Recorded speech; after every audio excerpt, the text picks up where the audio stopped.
vamos a irnos a los emails para poder ir acelerando un poco la cantidad de material que tengo ahí pendiente en este sentido, pero claro, no puedo dedicar mucho más tiempo porque me cubriría el programa entero, ¿no? Y no es el objetivo tampoco, ¿no?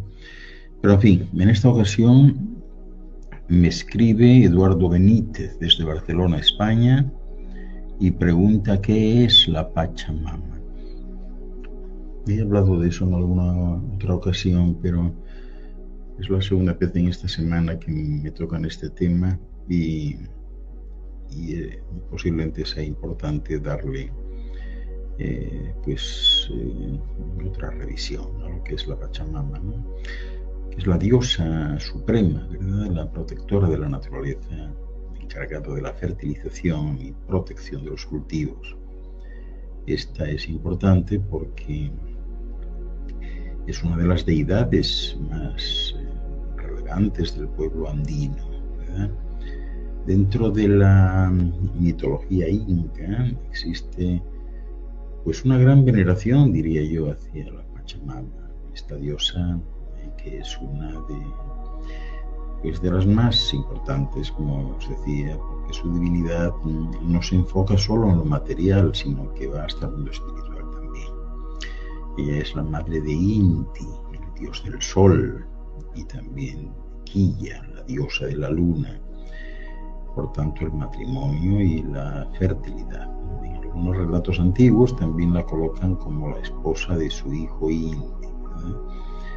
Normalmente la representan como una anciana de baja estatura, pero con piernas y con una cabeza desproporcionadas para su cuerpo, ¿verdad? Le ponen un sombrero, unas trenzas indias que caen por sus hombros y también le coloca una serpiente en sus manos que le sirve, a modo de lazo, por ejemplo, ¿no? En la cultura andina la Pachamama es importantísima, ¿no? Como diosa protectora y de la fertilización de los campos, el método productivo más importante de los incas, pues su relevancia se refleja dentro de las ceremonias que hacen en su nombre, ofrendándole algún tipo de producto de la tierra, ¿verdad? Y dentro de esos productos hay de todo, productos de los cultivos, metales como el cobre o el oro, ¿verdad? Y de acuerdo a la tradición, estas ofrendas se colocan en cuevas que se ubican en las cimas de las montañas, casi siempre inaccesibles, ¿verdad? O se entierran cerca de las casas o los campos.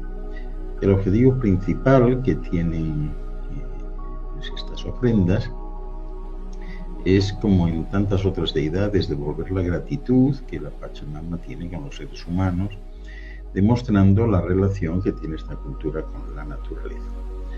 Y estos rituales suelen ser conocidos como pago a la tierra, y todavía al día de hoy se practican en algunas regiones donde los pueblos andinos mantienen esas tradiciones antiguas y continúan honrando a la Pachamama, ¿verdad? De hecho, en las cercanías de Cusco, en Perú, existe una gran construcción inca que es conocida como, creo que Moray le llaman o algo así, en la que se puede ver lo que podría ser la primera granja experimental a medida donde las marcas de cultivo descienden al centro de cada formación circular y crean, algo muy curioso, porque crean verdaderamente un clima diferente, ¿no? Allí creen que se valieron de la forma esa que ya conocéis de terrazas que tenían las tierras para experimentar con distintos tipos de plantas de acuerdo a la tierra, ¿verdad? Una forma de mostrarle a Pachamama la importancia de mejorar sus técnicas para alimentar a sus familias. Y así pues hacen las celebraciones de todo tipo.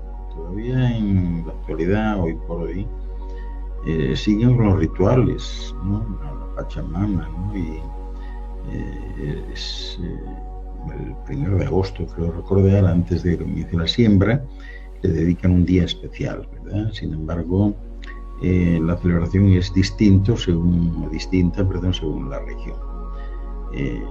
La Pachamama siempre es venerada junto a Inti, su hijo y esposo, ¿no? Que son conocidos como deidades de las buenas, ¿no? En toda la zona del antiguo imperio inca, ¿no?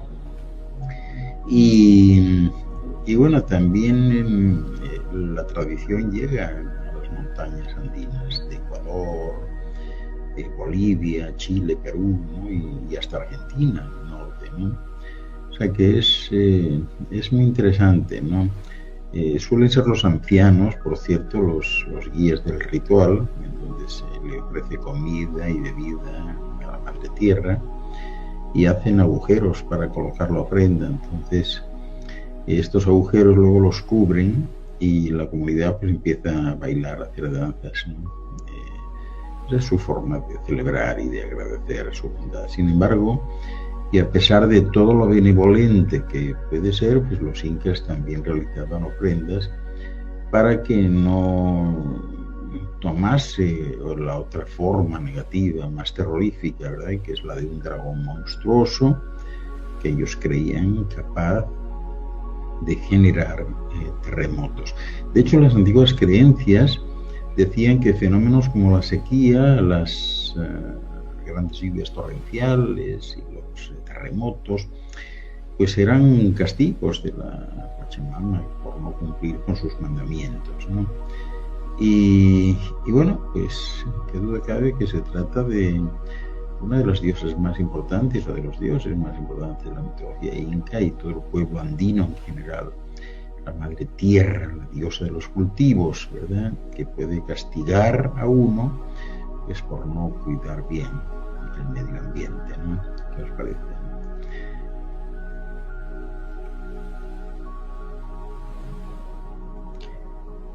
El libro de la vida es un documento importante, un documento que de alguna manera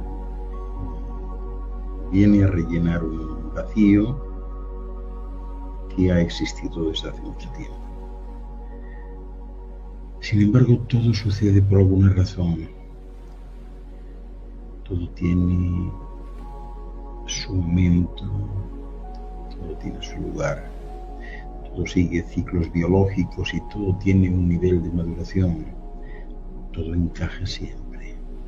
Por la misma razón no se puede argumentar que nadie acierte siempre o se equivoque siempre, porque incluso un reloj parado da la hora exacta y correcta 2 veces al día.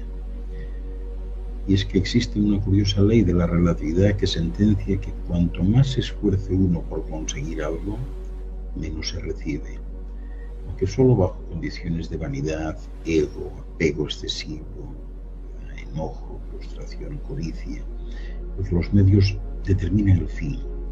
Si se juega con pulcritud, se obtiene pulcritud. Si se juega con basura, lo que se obtiene es basura. Los fines pueden justificar los medios, pero solo si se ven en retrospectiva, nunca como una forma de aprovechamiento inadecuado. La naturaleza siempre se revela contra ello. Por eso la responsabilidad y la culpabilidad resultan siempre temas candentes para esta sociedad y sobre todo causa de gran confusión. La culpa es el gran conector que ha mantenido unida no solo a la sociedad occidental, sino a otras también durante miles de años. Incluso la Iglesia, los gobiernos, las instituciones educativas y hasta los sistemas jurídico-legales han estado siempre representados a través de ella, acercándose cada vez más a la codicia, sin aproximarse siquiera a la responsabilidad. La culpa es como una deuda que a los seres humanos no se les permite pagar.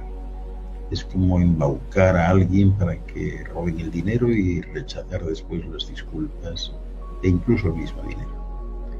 La responsabilidad, por otro lado, es algo totalmente diferente. Es como pedir prestado y prestar a sabiendas de que se debe devolver y que hay que devolverlo todo antes, tarde o temprano.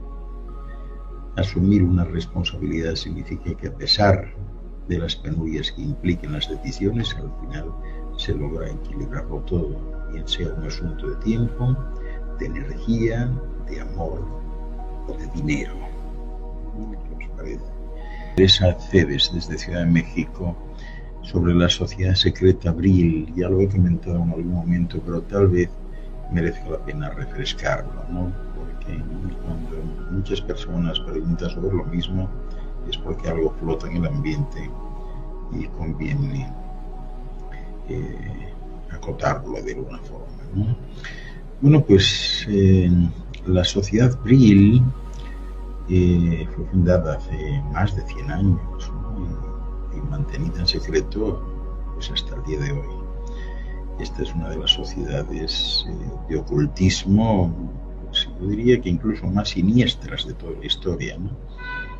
Porque dice la leyenda que los miembros originales creían que podían vivir bajo tierra o volar hasta las estrellas utilizando el poder de una sustancia misteriosa que tenía todos los poderes y que ellos llamaban precisamente Vril.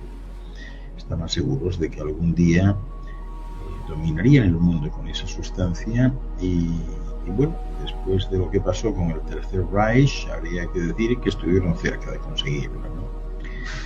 Esta, es que no sé cómo llamarla, si sociedad o secta, no sé. Pero bueno, en cualquier caso, estaba enquistada dentro del Partido Nacional Socialista Alemán, el Partido Nazi. Y de la misma forma que muchas sociedades secretas de la época, pues han mantenido reminiscencias hasta nuestros días, ¿no? Las leyendas que involucran a estas sociedades secretas, la verdad es que son aterradoras, ¿no? Pero en ocasiones la realidad se sobrepone a la leyenda. Siempre han abundado en todas partes, a lo largo de la historia, en todos los continentes, ¿no? Algunas fueron hechas realmente para hacer el bien, pero otras no tanto. Y en particular el caso de la sociedad Vril, pues la verdad es un tanto perturbador, porque no se trataba de un grupo con buenas intenciones. Seguramente recordaréis que fue instituida antes de la Segunda Guerra Mundial y se ha mantenido hasta hoy pues como una de las sociedades alemanas más misteriosas, ¿no? Entre sus miembros pues obviamente se encontraban hombres de la cúpula del partido nazi, ¿no? Y todos recordaréis seguramente a Hermann Göring, a Heinrich Himmler e incluso el mismo Adolfo Hitler, que también estaba muy comprometido con esto, ¿no? El objetivo pues era garantizar y confirmar la supremacía de la raza aria, ¿no?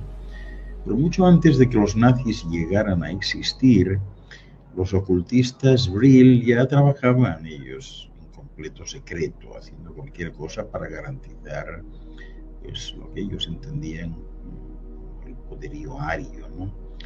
Y bueno, pues esta sociedad oscura hacía de todo. Los condenados ejecutaban desde asesinatos políticos hasta, qué sé yo, evocación de los espíritus, orgías sexuales de todo tipo y también sacrificios humanos de lo más siniestro.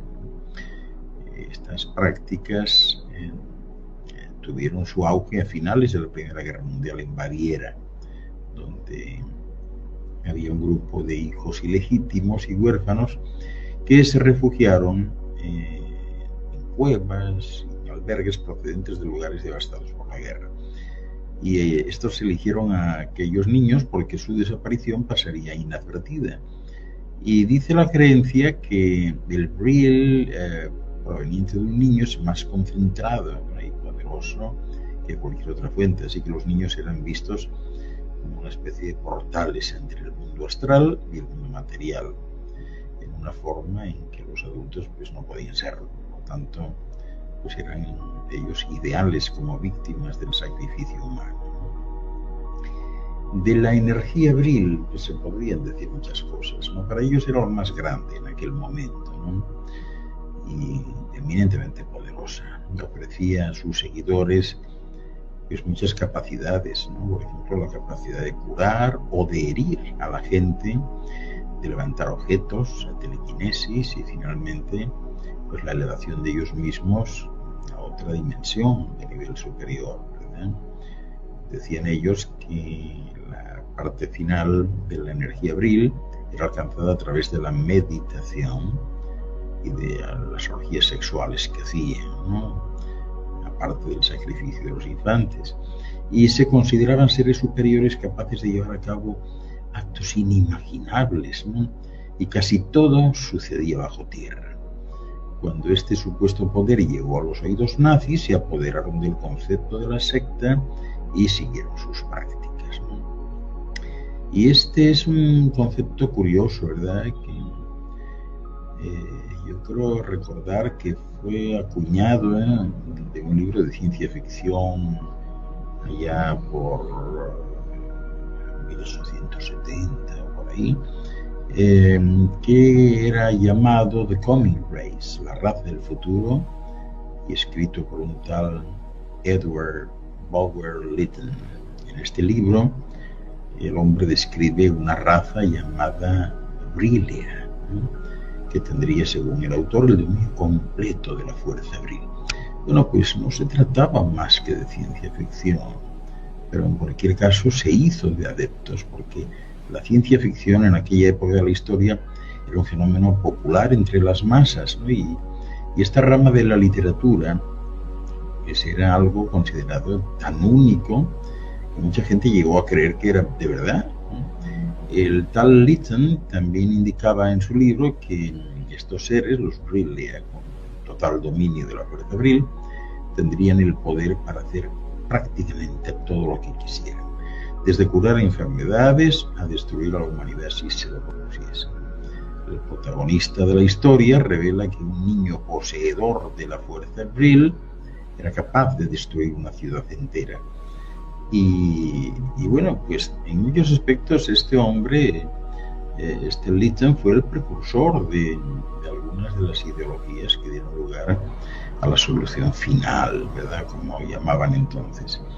Y estas afirmaciones, bueno, pues a lo mejor pueden parecer teorías de estas de las que se discuten en los bares, ¿no? Pero en fin, realmente la sociedad Vril en ese momento se dedicaba conscientemente al servicio del mal, y el impacto que tuvo en los fundadores del partido nazi pues se extendería a las personas que al final capitanearon el régimen, pues, que ya conocéis todos, ¿no?, del siglo XX, ¿no? Y bueno, a partir de ahí ellos lo que sí hicieron fue generar una estrategia que les llevase a plantear una estructura jurídico-legal adecuada, y esto tuvo lugar en 1918. En reuniones secretas próximas a la ciudad de Berchtesgaden, una ciudad bávara, que fue por esas fechas cuando crearon la sociedad también alemana para la metafísica, que derivó, fue la precursora de esta sociedad Vril. Bueno, pues originalmente fue creada por dos hombres, ¿verdad? Uno de ellos era el hijo de un maquinista, se llamó Adam Alfred Rudolf Glauber, que más tarde sería conocido como Rudolf von Seldendorf, ¿no?, que aunque era de origen humilde, pues era muy activo en los circuitos ocultistas. Además también era masón y alquimista, y había fundado una secta anterior, la sociedad Thule, la otra gran sociedad alemana, donde la energía Vril también era adorada, ¿no? Y entre sus miembros exclusivos, pues ya os podéis imaginar, estaba Adolfo Hitler. También otro nombre a quien se le atribuye la fundación fue Dietrich Eckart, un adicto a la morfina dotado con un poder de persuasión hipnótico impresionante de tipo antisemita. Este Eckart era el amigo más íntimo de Hitler allá por los años 18 al 23, 25, cuando falleció. Él creía que estaban preparando el terreno para el futuro salvador de Alemania, y era aclamado por algunos como un genio, pero por otros como un loco de remate, ¿no? Así que ya os podéis imaginar, el hombre pasó gran parte de su vida dentro y fuera de los hospitales psiquiátricos, y recorrió toda Alemania. Yo creo que no quedó ninguno que no hubiera pisado este hombre, ¿no? Pero hubo otros que estuvieron también allí metidos, ¿no? Es curioso porque tras la creación del partido nazi, este hombre, Eckart, llegó a ver a Hitler como el Mesías, o sea, un hombre santo que salvaría al pueblo alemán y después al mundo entero, ¿no? Y el hombre pues lo hablaba abiertamente, tenía una teoría de que existía un Mesías alemán, una especie de Cristo resucitado, ¿no? Y bueno, pues él afirmó que cuando estaba en trance veía una aparición que luego tomaba forma de sangre de una vagina, ¿no? Y de ahí le aparecía una formación que solo mencionaba un nombre, que era Adolfo Hitler. Misteriosamente, pues, en fin, este grupo de nacionalistas en poco tiempo se convirtió en la élite, ¿no? Pero bueno, como os decía antes, también estaba Hermann Göring, estaba Rudolf Hess, Martin Bormann y bueno, todos ellos hicieron de todo allí. O sea, esta fue una sociedad muy importante. Lo sigue siendo, o sea, todavía tienen en algunos lugares del mundo, bueno, en muchos supermercados yo creo que todavía existe esa carne especial que conduce prácticamente a la inmortalidad. Vienen unos tarros, ¿no? Y se llama Vril, ¿no? Todavía están. O sea que esto es muy interesante, ¿no? Pero en este nivel físico correspondiente a una de las franjas de lo que aquí llamáis tercera dimensión, en la que se circunscribe la Tierra, existen otros muchos mundos de rango de vibración superior, habitados por seres que no podéis ver, ni oír, ni tocar, debido a sus altos rangos de vibración, que hacen que sus cuerpos pues, sean menos densos que los vuestros. Sin embargo, ellos pueden fácilmente interpenetraros aquí en la Tierra sin que siquiera os deis cuenta de su presencia, pero que podéis comprender si tomáis en cuenta que toda la materia conceptualizada como sólida está compuesta por átomos que contienen espacios aparentemente vacíos, espacios entre ellos impresionantes. Pero debéis saber que aún en la sustancia más densa, los átomos nunca se tocan y que el espacio entre dos átomos vecinos es increíblemente mayor que los mismos átomos. Pues bien, existe una sustancia extremadamente sutil que interpenetra toda sustancia conocida, tanto la más sólida como la más gaseosa, y así como esta sustancia se mueve con perfecta libertad entre las partículas de materias más densas, de la misma manera, esta sustancia la interpenetra a su vez y se mueve con perfecta libertad entre sus partículas. Ello quiere decir que un ser de cualquiera de los mundos sutiles puede ocupar el mismo espacio que un ser que viva en el mundo físico sin tener ninguna conciencia del otro y de ninguna manera impediría el libre movimiento del otro. Aunque la mayoría de vosotros no puede ver las manifestaciones de rangos de vibración más altos, estos son experimentados en ocasiones por aquellos que han desarrollado después de muchas vidas una sensibilidad psíquica especial. Aquellos con percepción extrasensorial superior o la capacidad sensorial ampliada a veces pueden percibir olores, casi siempre que recuerdan a flores, o pueden ver apariciones nebulosas en forma de esferas, burbujas o formaciones antropomórficas razonablemente compactadas que exhiben la habilidad de pasar a través del observador o de otros objetos sólidos. Incluso alguno de vosotros que no poseéis una percepción extrasensorial altamente desarrollada, podéis a veces daros cuenta de una persona o un lugar que tiene buenas o malas vibraciones, y ciertamente todos podéis sentir subconscientemente en vuestros niveles intuitivos más altos aquellas vibraciones que se manifiestan alrededor vuestro. Por eso las grandes diferencias en niveles de densidad y vibración también explican por qué no sois capaces, ¿verdad?, de ver ninguna forma de vida sensorial cuando enviáis sondas espaciales terrestres hacia planetas vecinos. Y es que muchos de los planetas habitados en este sistema solar, incluyendo su vegetación y formas de vida, ya no existen en este nivel físico vibratorio tan denso, sino en el siguiente, o en el más allá todavía. Esa es una dimensión, una densidad que ya raya el plano sutil, un plano de vida y materia que os rodea, que existe a un nivel vibratorio más alto y más tenue, que no es visible para vosotros, aunque es perfectamente sólido para ellos mismos.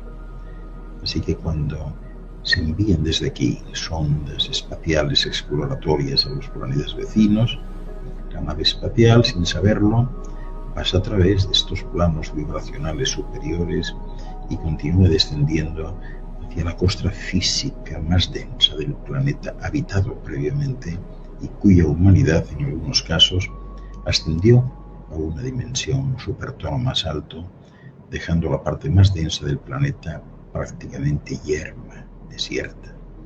Por eso asumís que no existen otros mundos habitados. Sin embargo, habéis tenido muchas comunicaciones y visitas de muchos hermanos espaciales interplanetarios a través del paso del tiempo, a partir del final de la Segunda Guerra Mundial, y en la mayoría de los casos ni siquiera os habéis enterado. Tenemos un email de Manuel Toribio desde Cádiz, España, que pregunta si se puede medir el universo. Es curioso que haya esta inquietud por el universo, porque en alguna ocasión sale este tema a relucir, ¿no? Asuntos sobre los límites del universo, si es infinito, qué es eso de ser infinito, ¿no? Y bueno, la verdad es que es cuantioso lo que desconocemos del universo que habitamos, y todavía pues no se llegan a tener respuestas para tantos enigmas, ¿no? De hecho, no va a haber respuesta para esto. O sea, la infinitud, la infinidad, el infinito, como queráis llamarlo, no tiene medida y por tanto no tiene una referencia, ¿no? Pero sí que es cierto que al día de hoy no se tienen certezas sobre ni siquiera las medidas de las pequeñas galaxias que componen los universos, ¿no? Y ha habido que recurrir a un término científico que es el universo observable, ¿no? Estableciendo así pues una división entre lo que podemos ver y lo que queda en completa oscuridad para nosotros, ¿no? Pero bueno, sin entrar en detalles técnicos y a grandes rasgos, entendemos que desde el momento en que tuvo lugar hipotéticamente el Big Bang, pues la luz comenzó a viajar por el universo y ha estado haciéndolo así desde, calculan los científicos, 14 millones de años, ¿no? La distancia recorrida por la luz en este tiempo se estima entre 45 y 47 millones de años luz, pero al mismo tiempo también se contempla la idea de que el universo haya estado en expansión y que continúe estando, ¿no? De hecho, hay científicos que empiezan a considerar ahora los dos movimientos de expansión-contracción como el latido de los universos, ¿no? Y bueno, comparan el universo en este sentido, que es como una burbuja, ¿verdad?, que tiene en su interior pues infinitas galaxias, ¿no? Hay excepciones, ¿no? Pero en general, en el espacio que podemos ver ante la frontera de lo que nos es completamente desconocido, está siendo ahora mismo observado y bueno, no ha tenido todavía tiempo de llegar hasta nosotros la luz que ha partido desde esas regiones más allá de la comprensión y más allá del universo observable, ¿no? Pero hay varias teorías en ese sentido, ¿no? Y es bueno pues recordarlas un poco, ¿no? Algunas no han sido probadas, pero por lo menos están ahí y es importante tenerlas presentes. La primera es la consideración de que hay otros universos, es decir, la teoría plantea que lo que existiría tras la frontera del universo observable pues sería otro universo más, ¿no? Puesto que no hay unas paredes que puedan concentrar a los universos en sí, ¿no? hay una idea que parte de la teoría que os estoy comentando del multiverso, según la cual existiría más de uno, ¿verdad? Algunos muy cercanos, otros muy lejanos, y que incluso pudieran estar influyéndose entre ellos, ¿no? Cada uno de estos universos se sospecha que pudieran tener incluso sus propias leyes físicas totalmente diferentes a las que experimentamos aquí. Otra posibilidad es la contemplación de un universo infinito, es decir, el universo no tendría límite alguno, sino que simplemente sería infinito, es decir, que aunque no podamos llegar a ver esas regiones, entenderíamos que el universo continúa sin más, con elementos y cuerpos similares a los que podemos observar. Algo así como una extensión sin final de lo que ya conocemos. Sin embargo, el concepto de infinito implica que eventualmente todas las posibilidades se harían tangibles, todas las diferencias posibles, incluyendo variaciones y configuraciones de elementos del tipo que fuesen, se harían efectivas, y esto pudiera dar lugar a que en alguna de las oscuras regiones, ¿verdad?, se hallasen situaciones que actualmente se pudieran considerar aquí imposibles, ¿no? Claro, ante esto surge la pregunta: ¿pudieran existir versiones diferentes de la Tierra? Es decir, que existiesen otras regiones de la Tierra con distintas variaciones, así como repeticiones de nosotros mismos en todas las configuraciones, pues pudiera darse el caso. Agujeros negros, bueno, ya sabéis qué es esto, ¿no? Es una idea que cuestiona el interrogante en relación a la existencia de los universos, ¿no? Porque si este universo hubiese sido parido por otro universo madre, ¿verdad?, entonces se especula con que los agujeros negros o hoyos negros, que dicen algunos, pudieran ser capaces de crear un nuevo cosmos en su interior al comprimir todo lo que absorben, de forma que se crearía una singularidad, algo muy similar a cómo se teoriza que surgió este universo que percibimos, ¿no? Y de ahí pues tendríamos que hablar también de la nada, ¿verdad? Y si fuera al revés, si tras ese velo de oscuridad no existiese nada, ¿no? Esta podría ser otra posible explicación, dicen algunos científicos, que por lo menos habría que considerarla, ¿no? Que todo lo que podemos ver o percibir sea precisamente todo lo que existe, y tras ello, pues que no hay más nada, esto es lo que hay, ¿no? O sea que realmente hablar de los límites del universo, yo creo que es una falacia, o sea, no tiene mucho sentido, ¿no?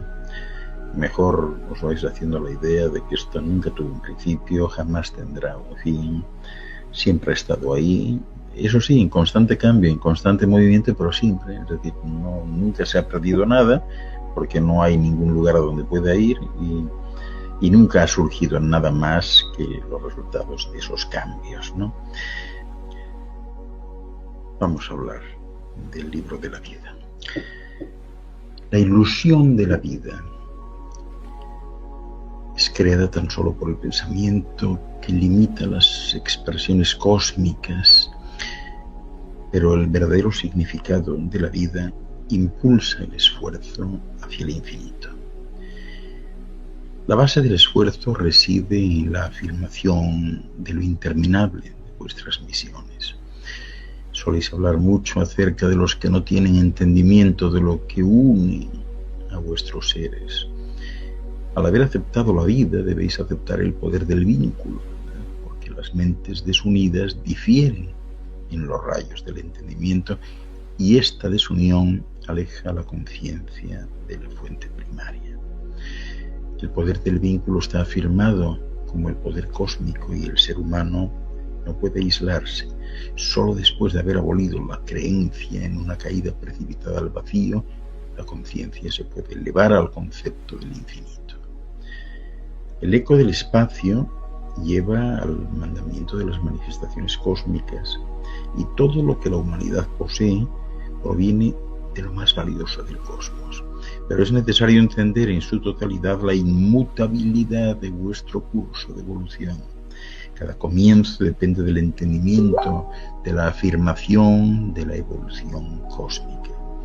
En este sentido, el apoyo de la paz permite la penetración hacia el espíritu de cualquier ser humano y no es difícil manifestar la creatividad del espíritu cuando el pensamiento busca representar el universo como un dominio limitado. En el deseo por alterar su concepción, la humanidad comienza a avanzar, manifestando el deseo por las nuevas imágenes que los nuevos senderos presentan, y habiendo despertado el deseo hacia la belleza del infinito en todo, podrá avanzar sin mirar hacia atrás. Solo la grandeza del cosmos puede impulsar al espíritu hacia las más inaccesibles alturas. Puede impulsarle también hacia los límites más insospechados.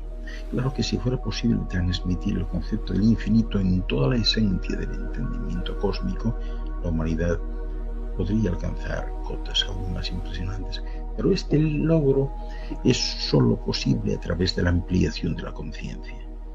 Vuestro espíritu puede ser rechazado del infinito por el miedo o por la ignorancia.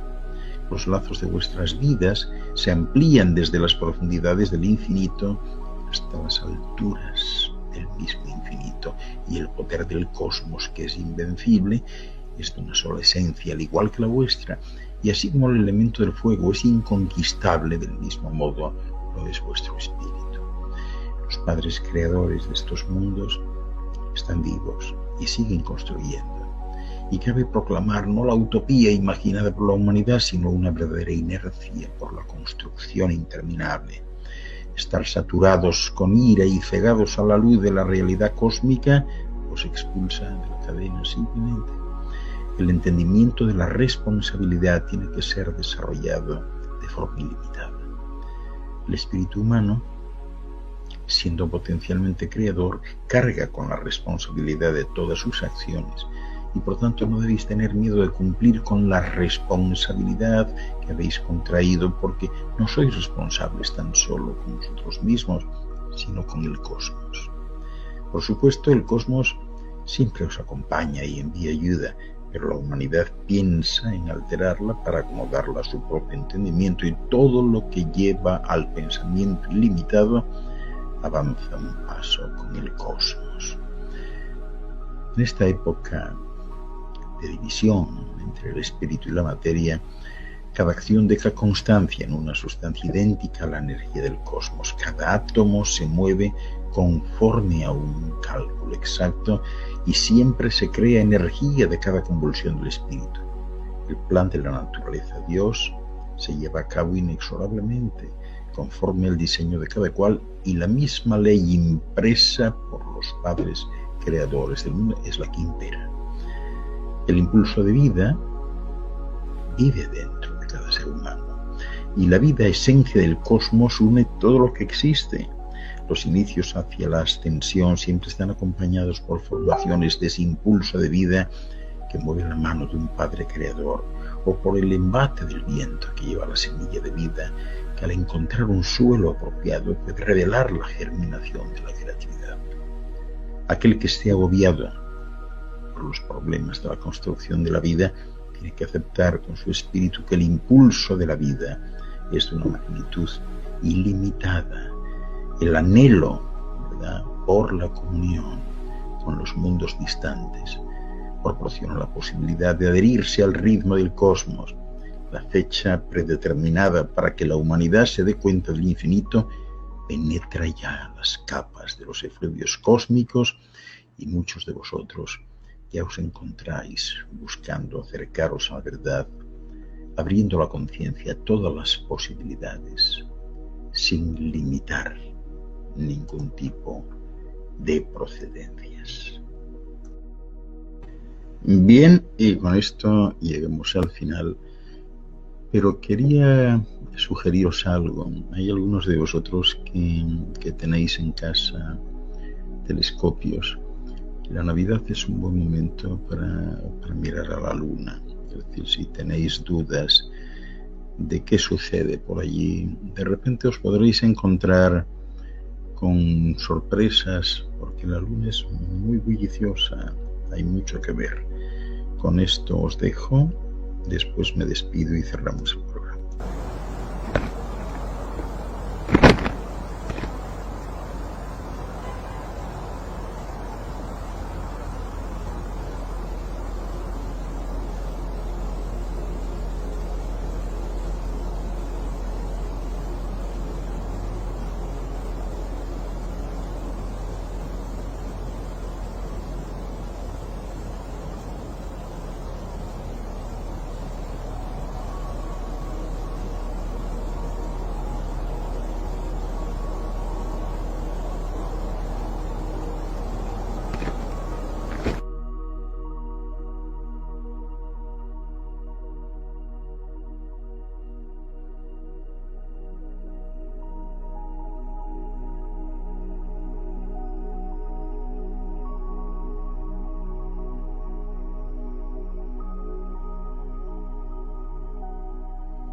Os podéis entretener muchísimo.